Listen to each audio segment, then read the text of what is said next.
మా నాయకుడు జగన్మోహన్ రెడ్డి గారు. భయం అనేది ఆయన బ్లడ్ లో లేదు. ఆయన వెనక పనిచేస్తున్న మేమందరం కూడా జగనన్న సైనికులుగా ముందుకు వెళ్తున్నాం. ఎవరికి భయపడే పరిస్థితి లేదు. ఎందుకంటే వైఎస్ఆర్ కాంగ్రెస్ పార్టీలో మేము ఎవరు తప్పు చేయలేదు. 5 ఏళ్లు కూడా ప్రజలకి మంచే చేశాం. నియోజకవర్గాలన్నీ అభివృద్ధి చేశాం. ఈ రోజు మీరు మోసంతో అధికారంలోకి వచ్చారు. ఈవీఎంలు మ్యానిపులేట్ చేసి వచ్చారు.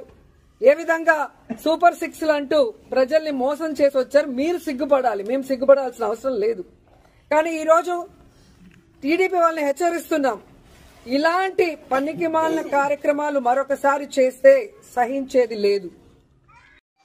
2 రోజుల క్రితం మాజీ మంత్రి ఆర్కే రోజా గారు నగిరిలో మాట్లాడుతూ జగన్మోహన్ రెడ్డి గారికి భయం అంటే తెలియదు, ఆయన బ్లడ్లోనే భయం లేదని అన్నారు. అలాగే తెలుగుదేశం పార్టీ లేదా కూటమి పార్టీలు ఈవీఎంలు ట్యాంపరింగ్ చేసి మోసంతో గెలిచారంట. ఆమె లేదా ఆ ప్రభుత్వం చాలా అద్భుతమైన పరిపాలన అందిస్తే కూడా తెలుగుదేశం పార్టీ లేదా కూటమి పార్టీలు ప్రజల్ని మభ్యపెట్టి ఓడించారంట.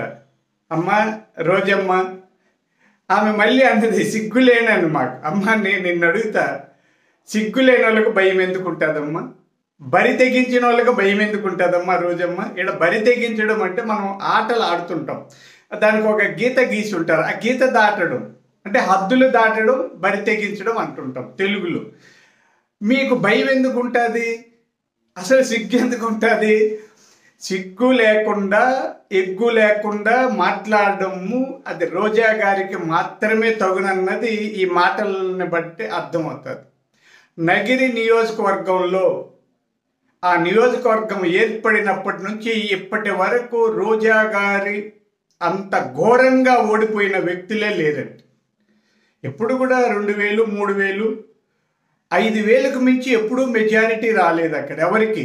అలాంటిది వేల మెజారిటీ కోల్పోయి అంటే వేల ఓట్లతో తేడాతో ఓడిపోయిన రోజా గారు ఈ మాట్లాడడం చూస్తే ఆశ్చర్యం వేస్తుందండి.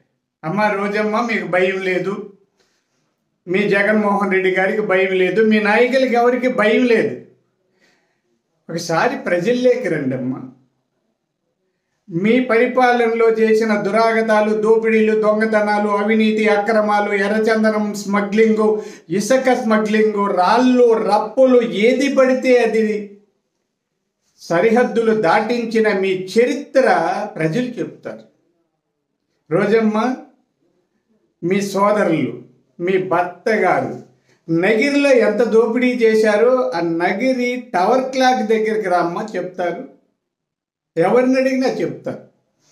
బరి తెగించి రాజకీయాలు చేసి, బరి తెగించి అవినీతికి పాల్పడి, బరి తెగించి అక్రమాలు చేసి, బరి తెగించి సమాజాన్ని నాశనం చేయడానికి పూనుకున్న వైఎస్ఆర్ పార్టీ నాయకుల్ని ప్రజలు సహించలేక చిత్తుగా ఓడిస్తే ఇంటికి పంపితే ఆమె ఇప్పుడు లేచి వచ్చి మళ్ళీ ఏదో చెప్తుందండి.